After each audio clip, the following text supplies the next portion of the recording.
The emergency room doors burst open at 11:47 p.m. The boy who fell through them didn't look like a hero. He looked like something the storm had chewed up and spat out, a ragdoll of frozen clothes and matted hair, caked head to toe in ice and dirt, so completely encased in frost that the fluorescent lights of the ER caught him like a sculpture carved from some winter nightmare. He hit the polished floor on his knees, and the crack of bone on tile made the receptionist flinch. His breath came in ragged, wheezing gasps, each exhale a small white cloud. His lips were the color of a bruise. His fingers, exposed through the shredded fingertips of his gloves, had gone a pale, translucent gray. But what made everyone in the waiting room go utterly still, the suited businessman clutching his sprained wrist, the woman with the pearl earrings cradling her toy poodle in a designer bag, the bored orderly scrolling his phone, was the small body strapped to the boy's back. A little girl. 7, maybe 8 years old. Secured with what appeared to be strips of shredded flannel, her tiny face pressed against the boy's shoulder, burning red with fever. For 3 full seconds, nobody moved. Then the security guard, a thick-necked man in a too-tight uniform whose name tag read B. Barnes, wrinkled his nose and took a step backward. And a woman in a fur-collared coat, Mrs. Gable, who sat in the ER waiting room every Thursday to accompany her hypochondriac husband, let out a sound that was half scream and half hiss. "Get that filth out of here." The boy raised his head. His eyes, dark and sunken in a gaunt face, swept the room with the glazed, desperate focus of someone running on nothing but pure will. "Please," he rasped. "She needs a doctor. She's been in the cold for hours. Please." The security guard's hand went to his radio. Behind the boy, Officer Davis had already pushed through the doors, his hand resting on the handle of his taser. "Don't move," Davis said. "Don't you move, son." Outside, beyond the glass walls of St. Callaway Regional Medical Center, the blizzard howled. 20 below zero. Wind gusting to 40 miles per hour. The worst storm Harrow Falls had seen in 30 years. And none of them, not Barnes, not Mrs. Gable, not Officer Davis, had the faintest idea what was coming. 14 hours earlier, Liam Callaway didn't know the storm was going to be the worst in 3 decades. He knew it was going to be bad. You learned to read weather when it was the difference between life and death, when your shelter was a concrete alcove beneath the old Harrow Bridge and your warmest possession was a down jacket purchased at a Goodwill 3 winters ago, half its stuffing long since escaped through a seam running down the left side. At 16, Liam had developed the kind of meteorological instincts that most adults only get from an app on their phone. He'd watched the sky all afternoon, that particular shade of bone white, the air pressure dropping like a stone, the way the birds had vanished hours before the first flake fell. He'd fortified his spot as best he could. 3 flattened cardboard boxes layered like insulation. A tarp stolen from a construction site, wedged into the bridge's underside with a length of rebar. 2 shopping bags over his boots, because wet feet in this cold was how you lost toes, and Liam still had all of his and intended to keep them. He'd found half a sandwich in the dumpster behind Callaway Diner that afternoon, a bitter irony, eating from a dumpster that shared his last name. Turkey, he thought, though the stuffing that spilled out might have been anything. He ate it anyway. By 8 o'clock, the snow was coming down in sheets. By 9, the world beyond the bridge had disappeared behind a white curtain so thick it swallowed the highway lights. Liam had pulled his jacket tight and told himself to sleep. He'd been 16 for 3 months. Before that, he'd been 15, and before that, for a brief, vanished time that felt more like a dream every passing day, he'd had a bed, a house, a mother who smelled like lavender, and a father who wasn't in prison. The specifics of how all that had ended were something he kept locked behind a door in his mind. He didn't open the door often. There was nothing behind it that helped him survive. What helped him survive was routine. Caution. A detailed mental map of every food source within 4 miles. And a stubborn, irrational refusal to die. He was halfway to sleep when he heard it. A sound that didn't belong to the storm. Not the rhythmic percussion of wind and snow, but something sudden and violent, the screech of tires, the groan of metal, and then a crashing, tumbling thunder that came from the embankment 50 yards north of the bridge. Liam was on his feet before the echo died. He hesitated for exactly 2 seconds, long enough to make the calculation any rational person would make in 0-degree weather. Not your problem. Stay put. Whatever it is, it's not your problem. Then he ran toward it. The SUV had left the road at a bend where the guardrail had rusted halfway through and nobody from the county had gotten around to fixing it. It had tumbled 40 feet down the embankment and come to rest against a cluster of pines, nose first, driver's side crushed inward. One headlight still burned. The other was dark. Steam rose from the hood in a thin white column that was rapidly being swallowed by the snow. Liam slid down the embankment on his heels, catching himself on tree branches, and yanked at the passenger door. It resisted, then gave with a shriek of warped metal. The interior light came on. The driver, a man, maybe early 40s, heavy-set, his face obscured by the deployed airbag, was unconscious. A thin line of blood tracked from his hairline across his temple. His breathing was audible even over the storm, slow and wet and wrong. Liam pressed 2 fingers to the man's neck and found a pulse. Strong, but erratic. He couldn't move him. Not alone, not without knowing the extent of the injury. Moving someone with a spinal injury could kill them. Liam turned to the back seat. She was sitting in a child booster seat with a pink butterfly on the buckle, and she was unconscious, and she was burning up. Even through the cold that had already begun creeping into the vehicle, Liam could feel the heat radiating off her skin from a foot away. She was wearing a fleece-lined jacket and jeans with little embroidered stars on the knees, and her dark hair was plastered to her forehead with fever sweat. She couldn't have been older than 7 or 8. Liam pressed his hand to her forehead. She made a small, whimpering sound but didn't wake. She was on fire. He looked around the car. The doors, both on the driver's side, were crumpled shut. The heater had cut out with the engine, the temperature inside was already dropping. His phone, which he kept only because someone had thrown it away and he'd fished it out of a recycling bin, cracked screen and all, had died 2 weeks ago and he'd never managed to charge it since. He had nothing. No phone. No car. No flares. The nearest town was Harrow Falls. 12 miles, roughly, along the highway. He'd walked it once in autumn, taken him just under 3 hours. Tonight, in the storm, in the dark, carrying dead weight. Stop calculating, he told himself. She dies in this car. You know that. He was already pulling off his jacket. The jacket was everything he had against the cold. It was old and inadequate and the left seam leaked, but it was the only reason he hadn't frozen to death on 3 separate nights already.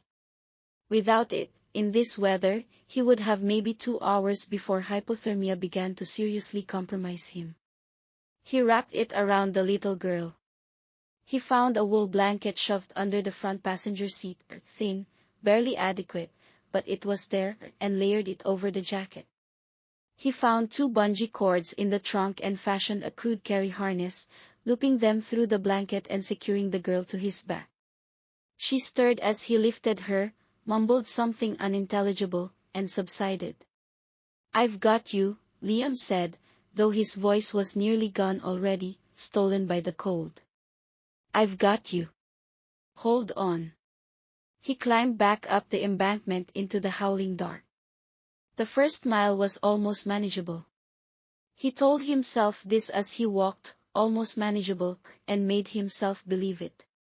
He had done hard things before. He had slept in temperatures that would have hospitalized most people. He had gone 3 days without food. He had watched his life disintegrate around him by degrees and had still gotten up every morning and put one foot in front of the other, because that was all survival ever was, the next step, and the next, and the next. The highway was invisible beneath 2 feet of fresh snow with more coming down every minute. He navigated by the tree line on his left and the distant orange smear of highway markers on his right, leaning into the wind, head down, the weight of the girl on his back an anchor he refused to call a burden. Her name, he found, was sewn into the collar of the fleece jacket. Mia. In neat, red embroidery, the kind a careful parent does on school uniform day. He repeated it to himself as he walked. Mia. Her name is Mia. Keep walking for Mia. By the second mile, the manageable feeling was gone. The wind was not blowing in a direction. The wind was a wall, and it moved, and it found the spaces in his clothing, the collar of his flannel shirt, the fraying hem, the thin cotton of his jeans, and inserted itself like something with intent, like a living thing that wanted specifically and personally to kill him. The shopping bags over his boots had shredded in the first half-mile. He could no longer feel his toes, and he understood this was not a good sign. He counted his steps to stay conscious. 1, 2, 3, he got to 100 and started over, because if he thought about how many hundreds there were to go he would stop walking. The snow caught in his eyelashes and froze them. He had to blink hard to clear his vision every few minutes, and each time his eyelids were heavier. He knew what that meant. He'd read about it in a library book 2 winters ago, when he'd been using the Harrow Falls Public Library as a refuge from the cold, not reading by choice but reading to stay awake, because the librarian, a kind woman named Mrs. Petrie, had quietly allowed him to stay until closing as long as he appeared to be engaged with a book. He'd read about hypothermia by accident, a medical text left on a table, and he'd retained every stage, shivering, fumbling, confusion, drowsiness, and then the terrible warmth that wasn't warmth at all. He was shivering. His fingers were fumbling. He needed to stay clear-headed. Mia, he said aloud, and heard how slurred his voice had become, how the consonants were sleeping.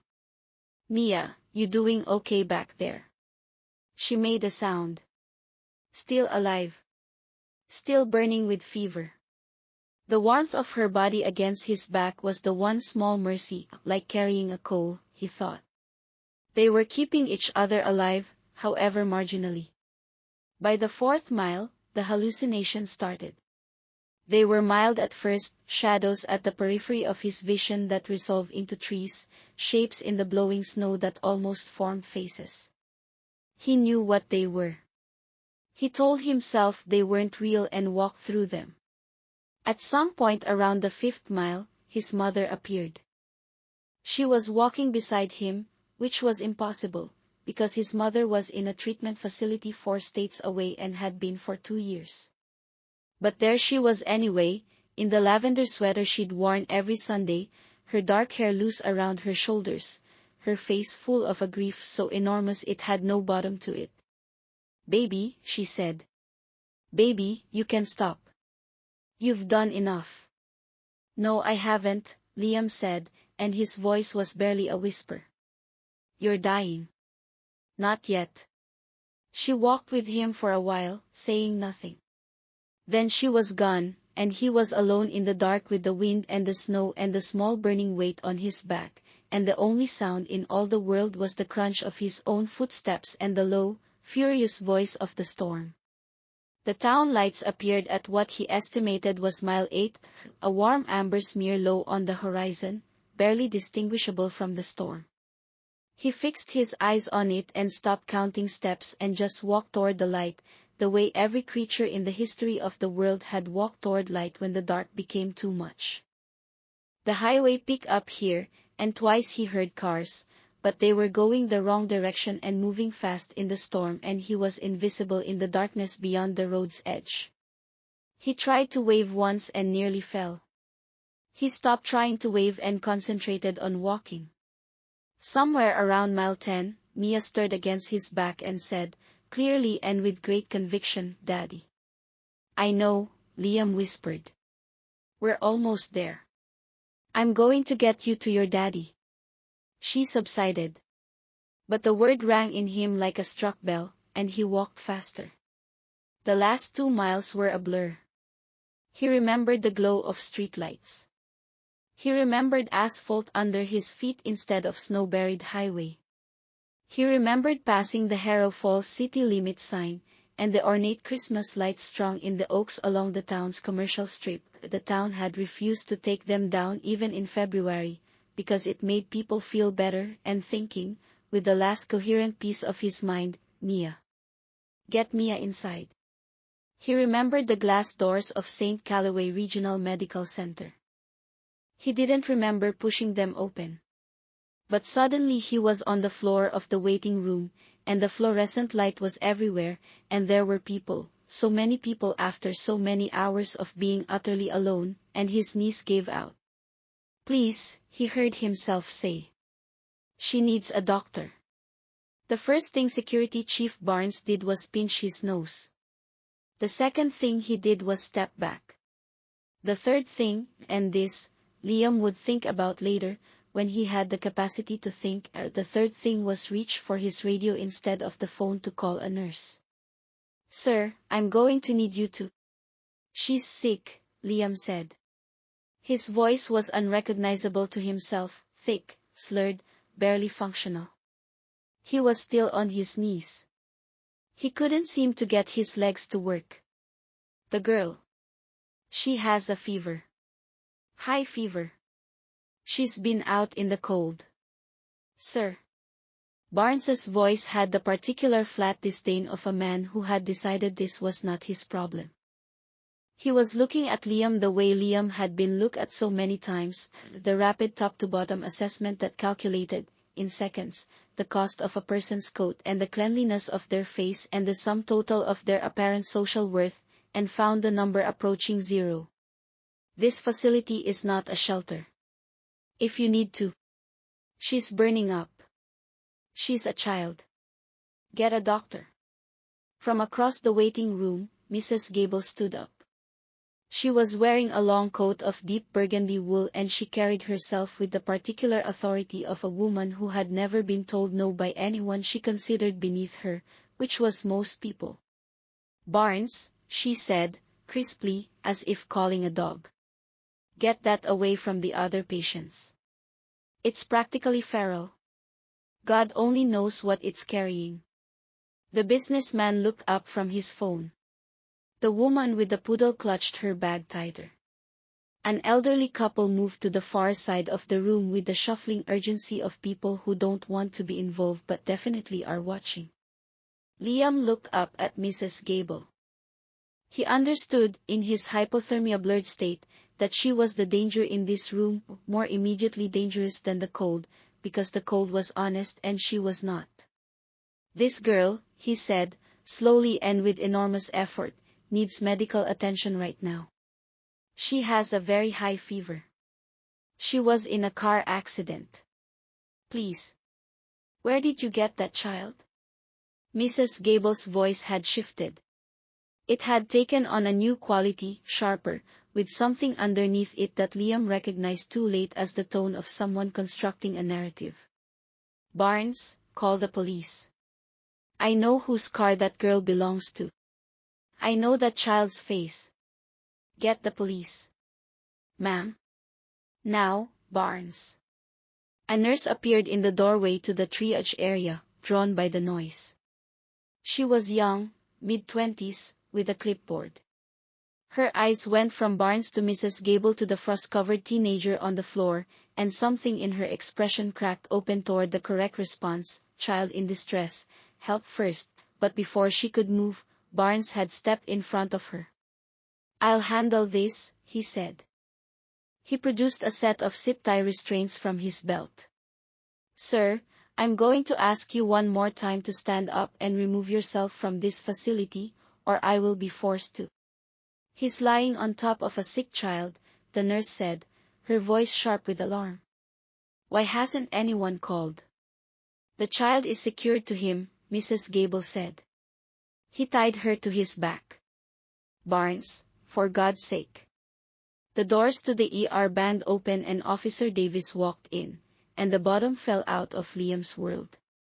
Davis was 35 and built like a refrigerator and had the kind of face that had never been softened by doubt.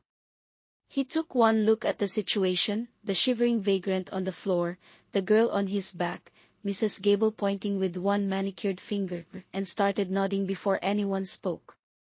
This, Liam understood, was the worst kind of cop. Not the corrupt kind, not even the cruel kind.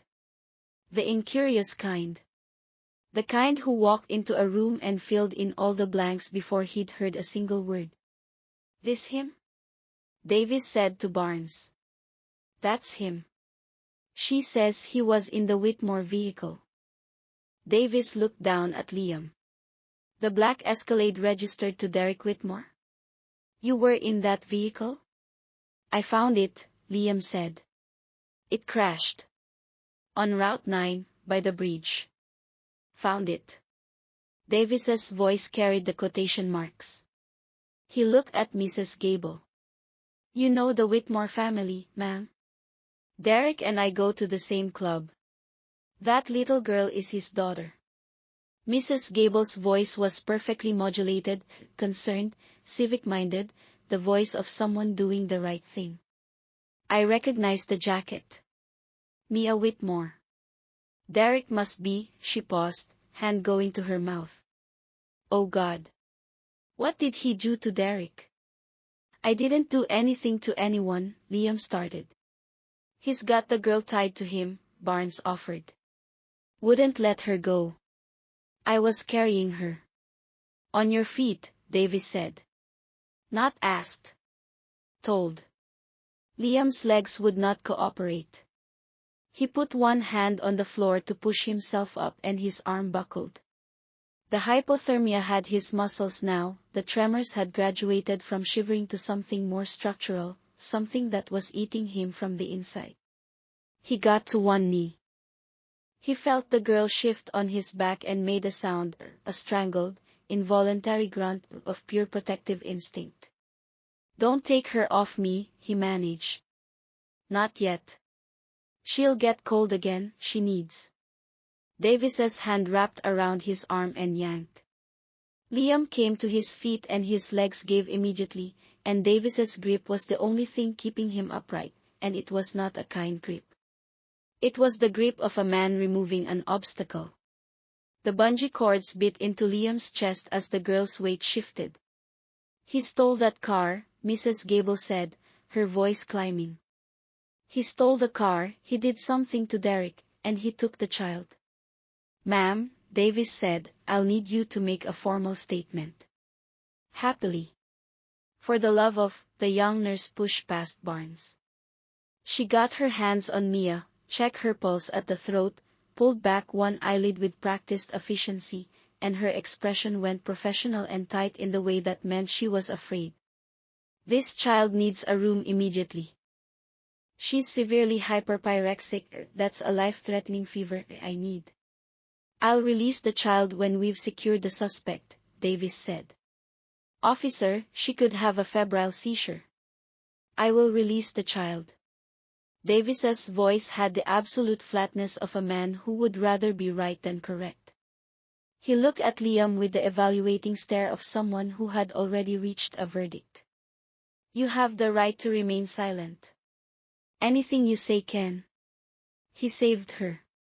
The words came out of Liam's mouth with an intensity that surprised even him. He was barely upright. His vision was tunneling at the edges. But he held Davis's stare with the last of what he had. I walked 12 miles in this storm to bring her here. I gave her my jacket. Check how cold I am compared to her. I walked 12 miles. Davis looked at him for a moment. Then he looked at Mrs. Gable.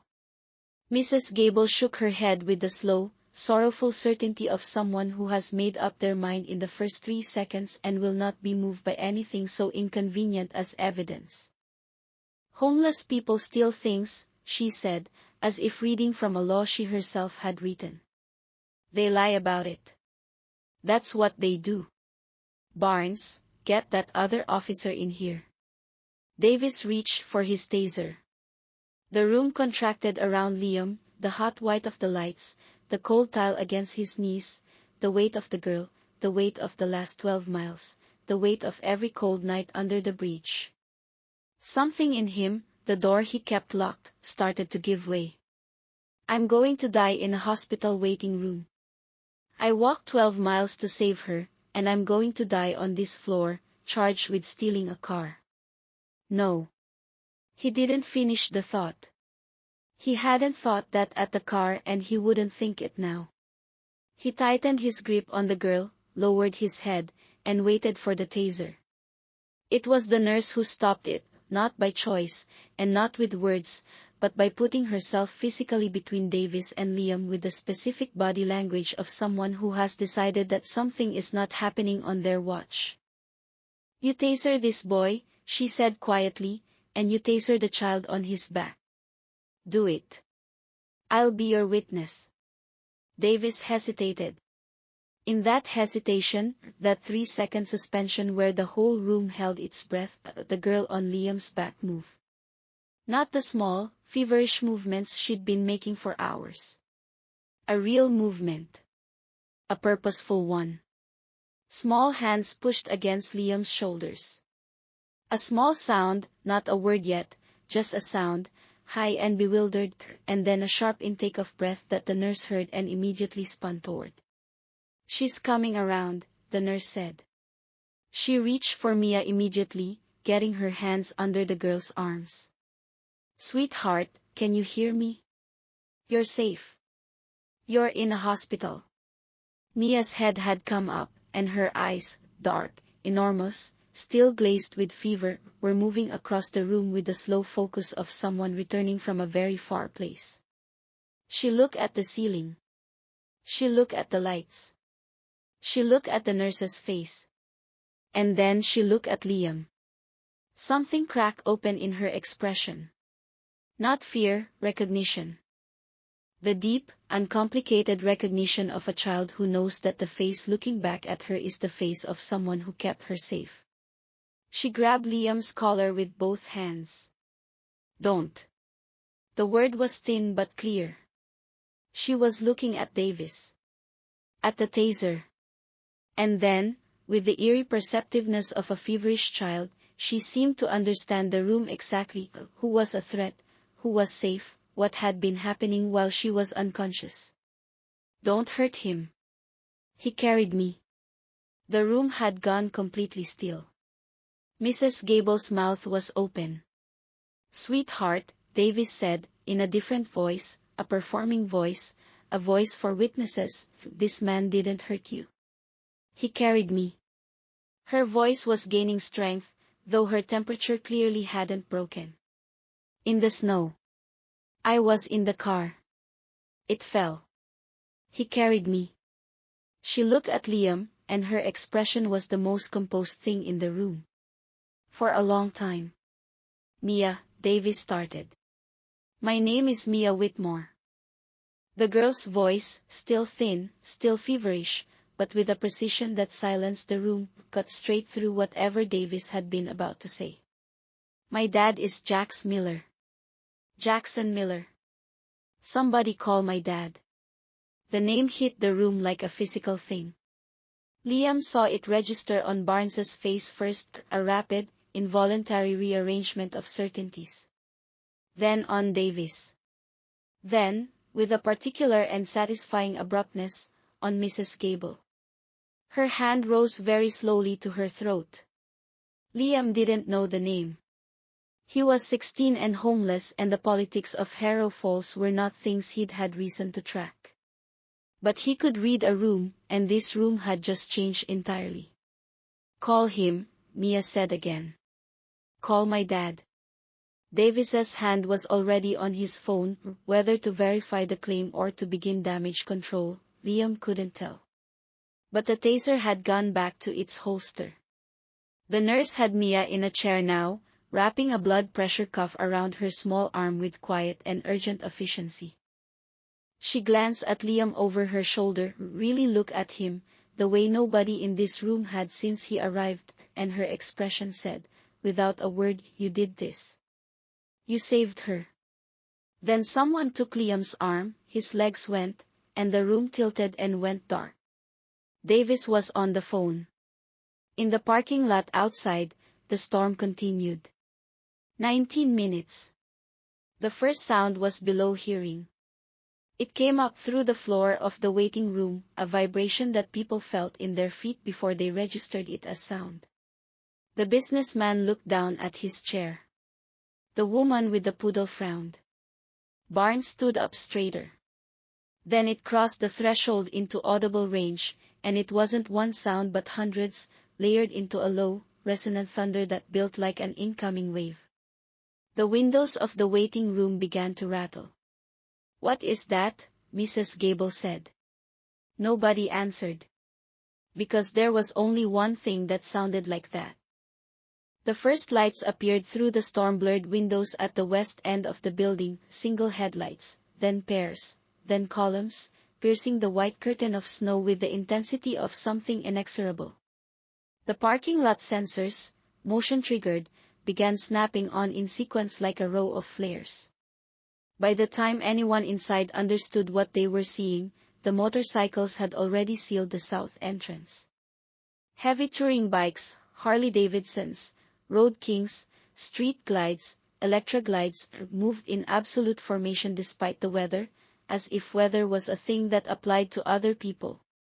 They came without hesitation or noise except the noise they already were, 400 engines at idle, 400 exhausts exhaling white vapor into the -20 air, a sound that was not aggressive but simply and completely inevitable. They didn't stop at the parking lot's edge.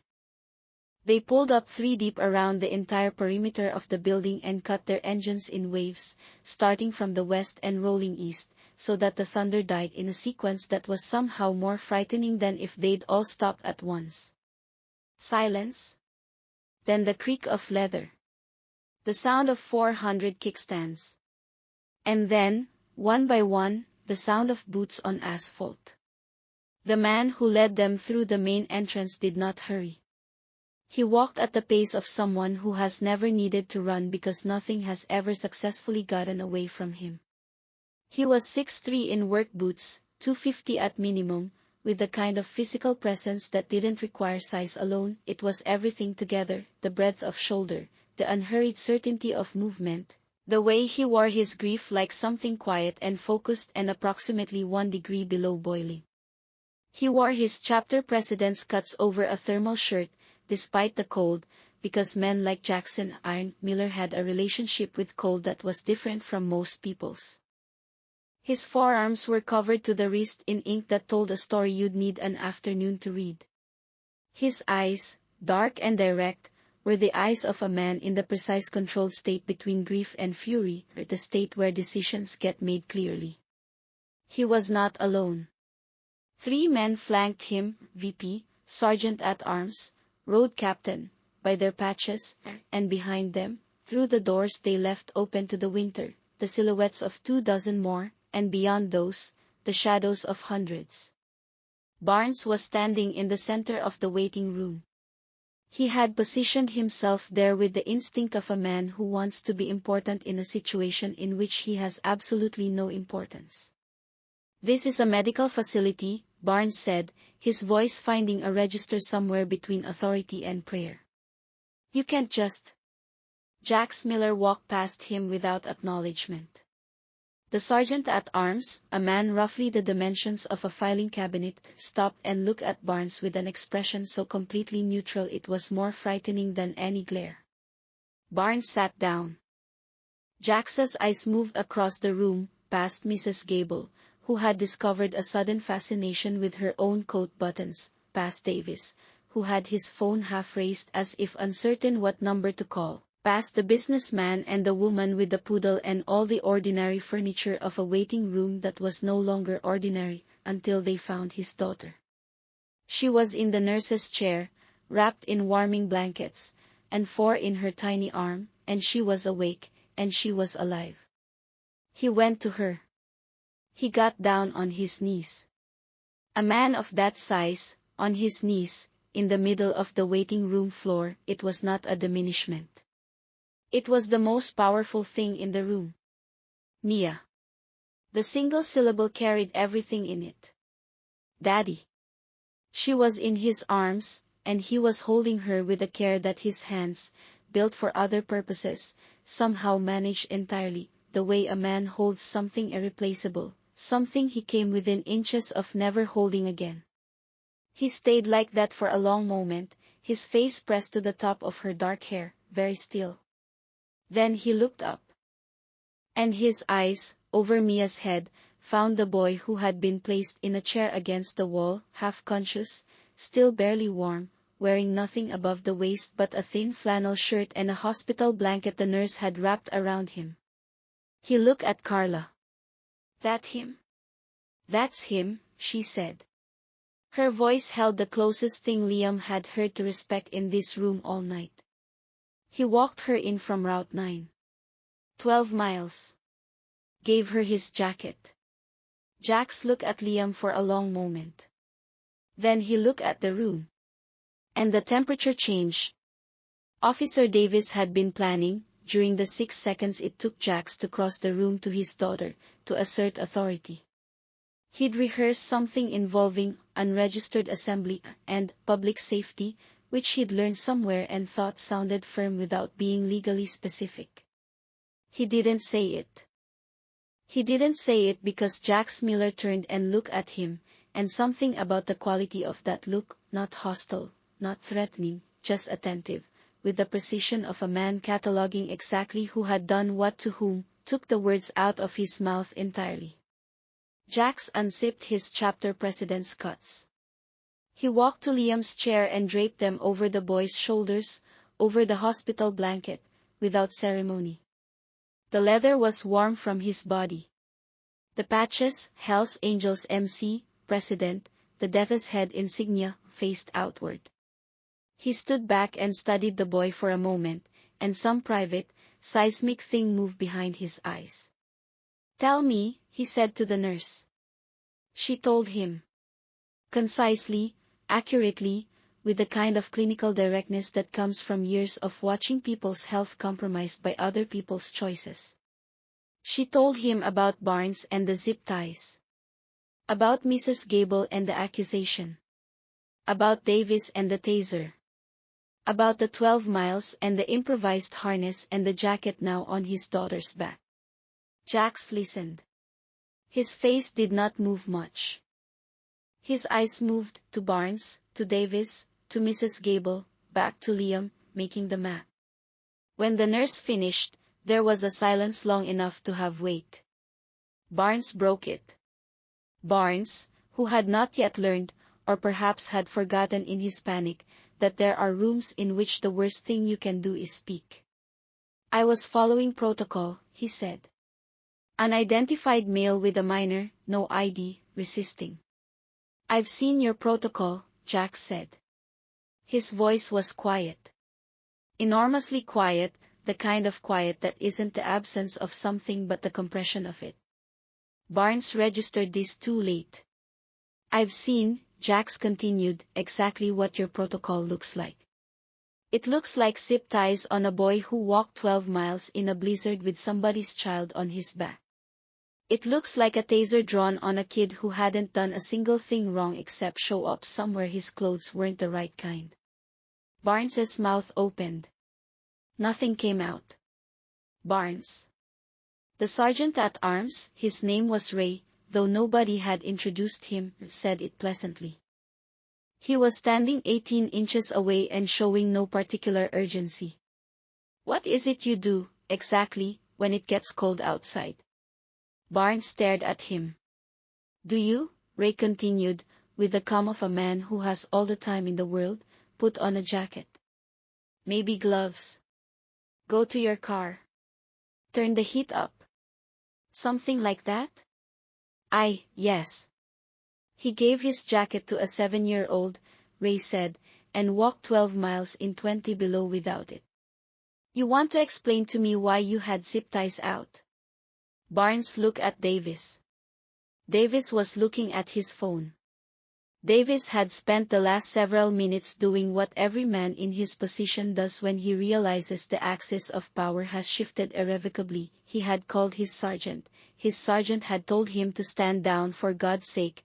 Do you know whose kid that is? And now Davis was standing very still and very straight, attempting to project the body language of someone who had been doing his job correctly all along. Davis. Jax turned to him. You had a taser out for a 16-year-old hypothermia patient who couldn't stand up on his own. The situation was a kid on his knees who couldn't get to his feet.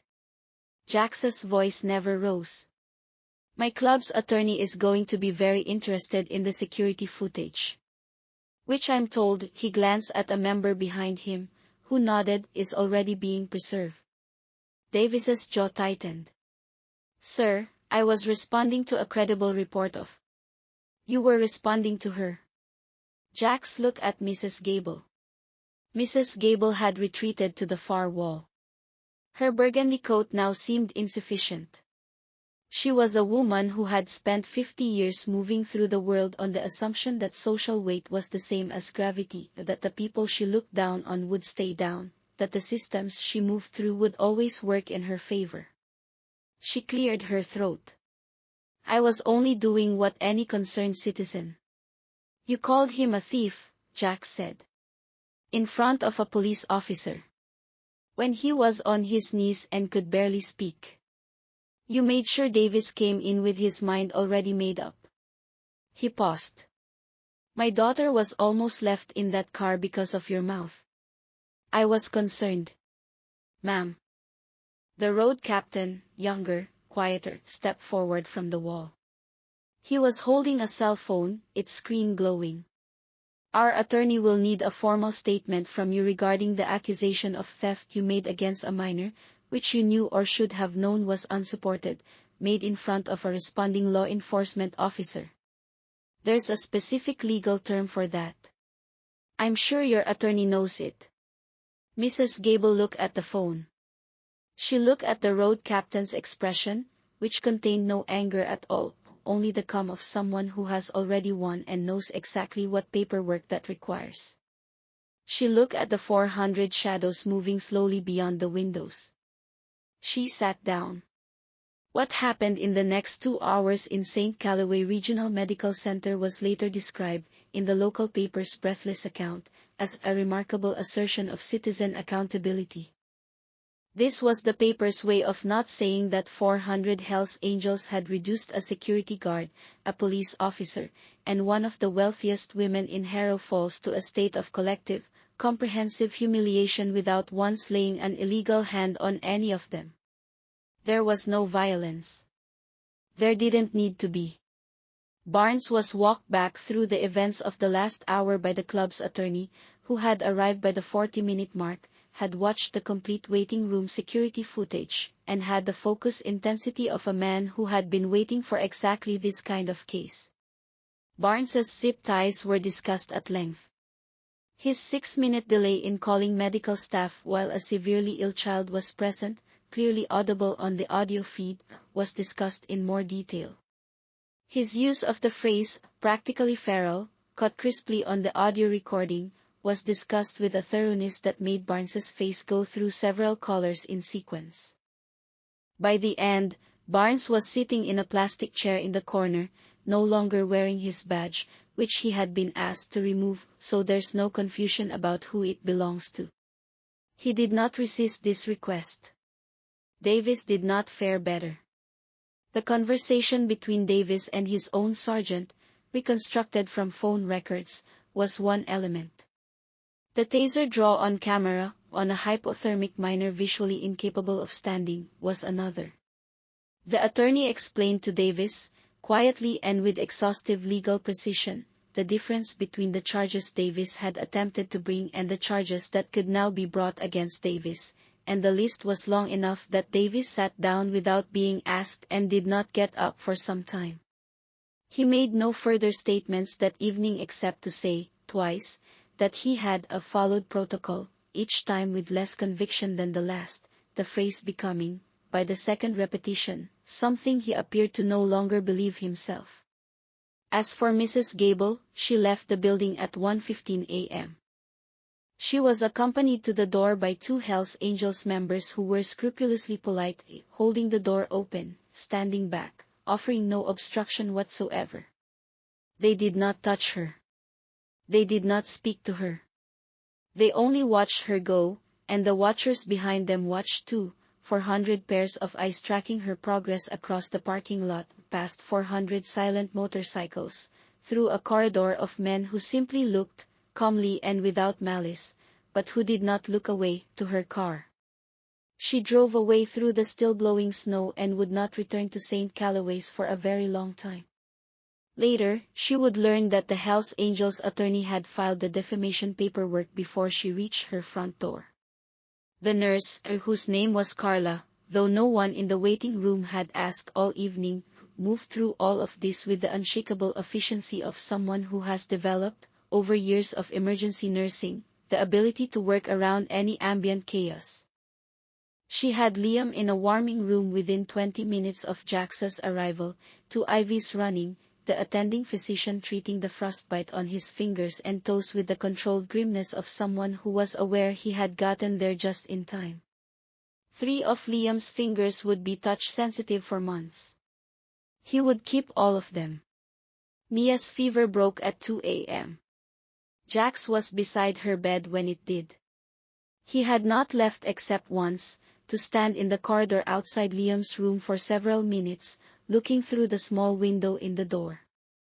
The boy was asleep, finally, deeply, the sleep of someone who has burned through everything they have and is now refueling at the most fundamental level. Carla had folded Jax's chapter president's cuts and placed them on the chair beside his bed with deliberate care, as if installing something that belonged there. Jax stood there for a while, looking at the sleeping boy, at the cuts on the chair. Then he went back to his daughter's room and sat down and waited for morning. In the parking lot, the 400 bikes remained through the rest of the night. Nobody asked them to move. Nobody tried. Liam woke to the smell of something he hadn't experienced in a very long time. Coffee, actual coffee, not the burned bottom of the pot offering from the shelter on the far edge of town, but something richer, and alongside it, the specific and civilized aroma of a breakfast that someone had made with care, toast, something savory, the possibility of eggs. He kept his eyes closed for a moment. He had learned, in 2 years of sleeping rough, to assess a situation before committing to consciousness. Sound first, the low murmur of a television somewhere, the near inaudible whir of climate control, the soft beep of medical equipment. Feeling, a mattress. An actual mattress, with clean sheets, and the specific quality of warmth that comes from a space being maintained at a consistent temperature by a system designed for exactly this purpose. Not the desperate, hoarded warmth of layers and cardboard. Comfortable warmth. Warmth as a given. He opened his eyes. The room was private, not a ward, a private room with a window that showed a February sky going pearl gray with early morning. The 4 in his arm was clear fluid. His fingers were bandaged, he'd lost feeling in 3 of them for a frightening stretch in the night, but he could move them now, though the movement was stiff and tender. His feet were similarly wrapped. He had been given hospital clothing, scrubs, soft and clean, smelling of industrial laundry and nothing difficult. In the chair beside his bed, sitting with a paper cup of coffee and the careful posture of someone who had been awake all night by choice and did not regret it, was Jax Miller. He looked different in stillness. The massive physical presence was the same, but the quality of it had changed. In the waiting room, he had been kinetic, purposeful, a force moving toward an objective. Here, in the chair beside a teenager's hospital bed, he was simply a father. A man who had come within 2 hours of a world in which his daughter was not in it. The weight of that near miss was still on him, visible in the way he held the paper cup, not drinking it, just holding it, an anchor against a current only he could feel. He saw Liam's eyes open. He said nothing for a moment. Then, "How are the hands?" "Okay," Liam said. His voice was still rough. "I think. They said last night I might. Doc says you got there in time. Full function." Jack set down the cup. "For everything?" Liam looked at the ceiling. "Mia.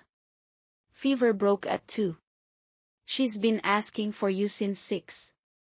A pause, and the corner of Jax's mouth moved in something small and warm. "She wanted to bring you her breakfast. Carla talked her out of it." Something loosened in Liam's chest. He hadn't realized, until it loosened, how hard he'd been holding it. "She's okay," he said. "Not a question. She's okay." Jax's voice went rough on the last syllable. He cleared his throat. "She kept telling me. About the snow. The blanket thing. How you kept saying her name so she had something to hold on to." He stopped. "She said you talked to her the whole last 2 miles. Liam didn't remember that. He must have been in a very bad way by then. He must have been talking to keep himself conscious, not her. "I don't remember much of the end," he said honestly. "She does." Jax looked at him. "Kid, I need to ask you something. Not for any reason except that I want to understand. You were right there at that car, alone, in a blizzard, in the middle of the night. You could have taken whatever was in it and walked away and been home and dry. Nobody would have known. Not Mia, not Derek." "Derek?" "The man who was driving. He works for me. 2 broken ribs and a concussion. He's going to be fine." Jax paused. "You could have left them both. Nobody would have blamed you. Nobody would have even known there was anything to blame." Liam thought about it.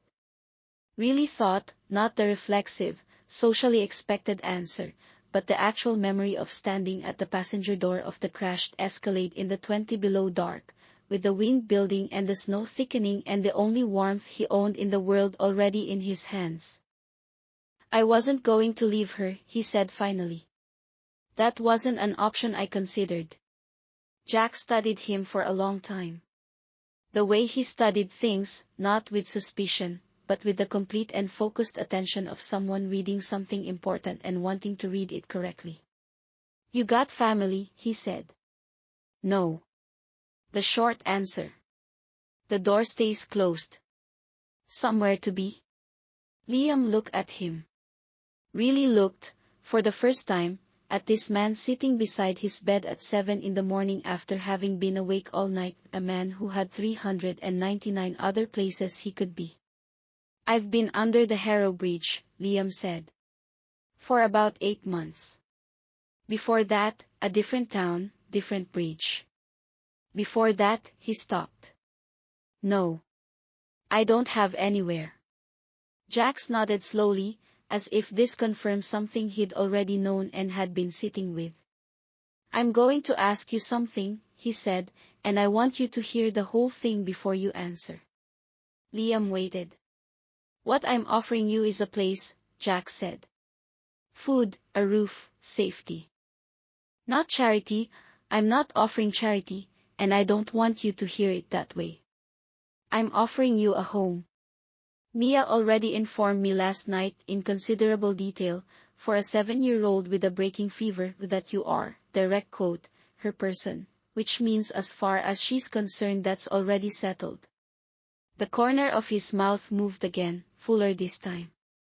"I've got a room. I've got 3 guys in my club who run a garage and have been looking for an apprentice since September. I've got a house where it is warm in winter and where there is food in the morning and where nobody gets zip-tied for walking through the door." He stopped, And when he continued, his voice had a different quality, the quality of a man who doesn't say certain things often, and is therefore precise when he does. And I've got people. Real people, who look out for their own. The kind who show up at 2 in the morning in a blizzard when it matters and don't go home until it's handled. For life. The room was very quiet. Liam looked at his bandaged hands on the white sheet. He had a policy about hope. He had developed it over 2 years, empirically, the way you develop any policy through trial and error. The policy was, don't. Don't allow yourself to fully want something before you know whether it's real, because the distance between want and reality is where hope lives, and hope, in his experience, was where the worst pain came from. He had survived by being careful with hope. By keeping it small and close and manageable. He looked at Jax. At this man's face, where grief and gratitude and something that might have been, if Liam allowed himself to see it clearly, a beginning, something was written that was not performative. Not the face of someone saying what sounds right.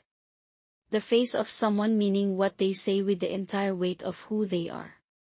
I don't need charity, Liam said. His voice was steadier than he expected. Told you it wasn't.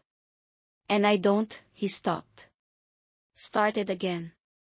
I'm not easy. I've been on the street a long time.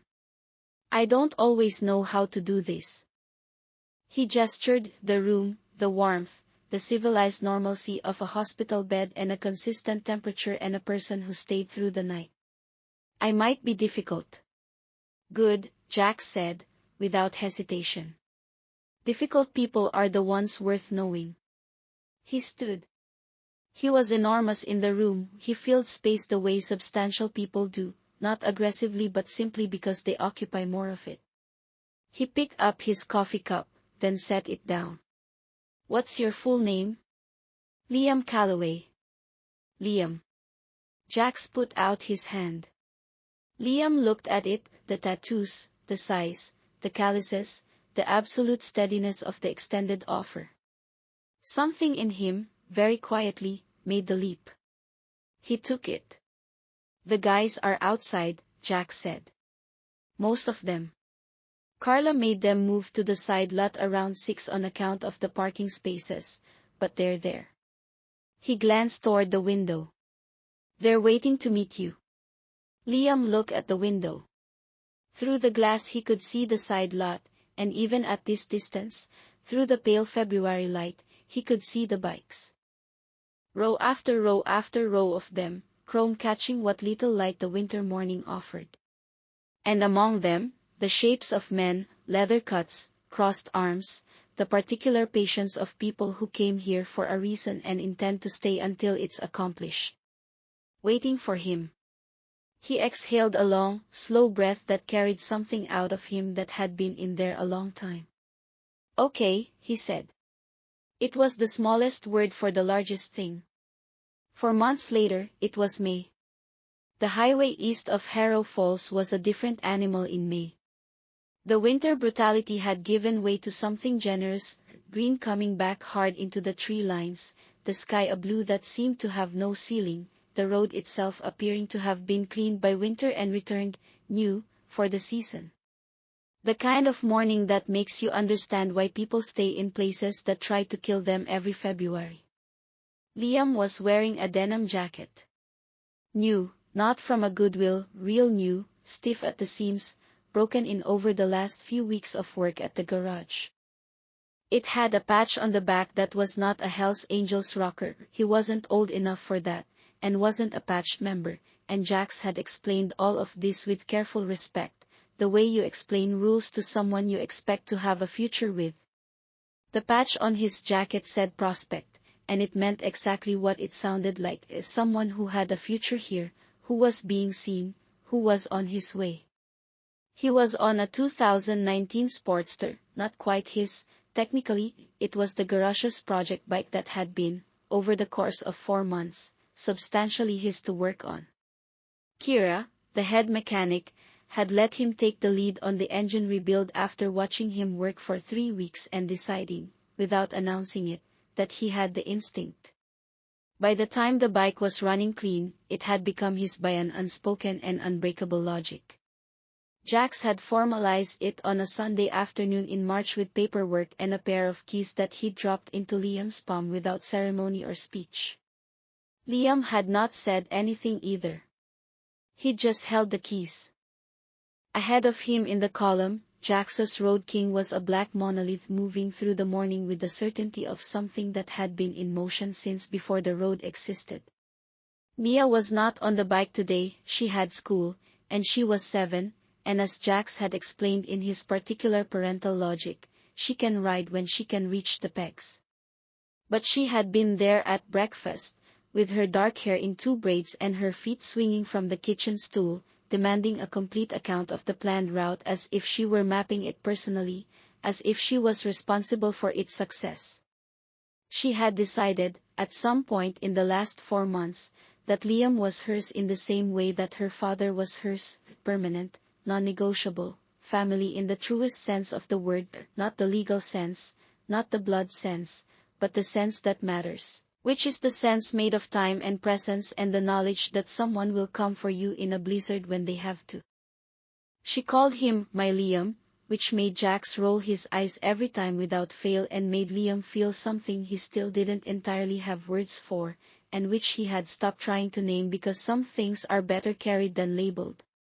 The column was running 3 wide on the open highway, 400 bikes as always, the same 400, though today they were riding east toward a chapter rally, the spring run that had been a tradition for 30 years, and the mood was entirely different from the night of the hospital.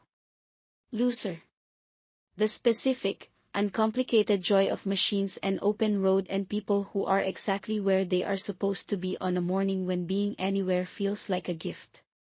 Liam rode in the middle of the column, not the back, not the front, the middle, which is where you belong when you are new but not unknown, when you are not yet fully earned but already wholly claimed.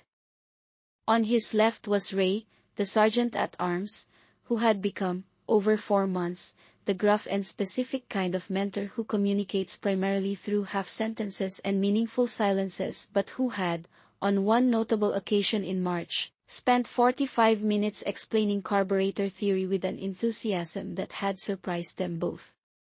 On his right was Derek, the driver from the Escalade, 2 healed ribs and a permanent joke about seatbelts, who had, since February, treated Liam with the undemonstrative devotion of a man whose debt cannot be calculated and who therefore expresses it in the only way that makes sense, which is by simply being there, consistently, without making a production of it. The wind came through Liam's jacket and it was warm. The road opened ahead of them, straight and long, into a horizon that was all spring and possibility and distance with nothing threatening in it. He thought about the bridge.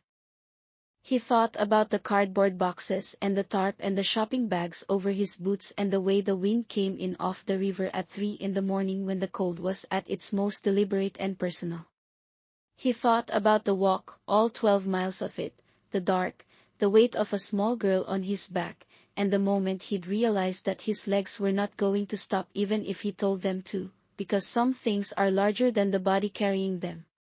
He thought about the emergency room floor, and the fluorescent light, and Mrs. Gable's voice.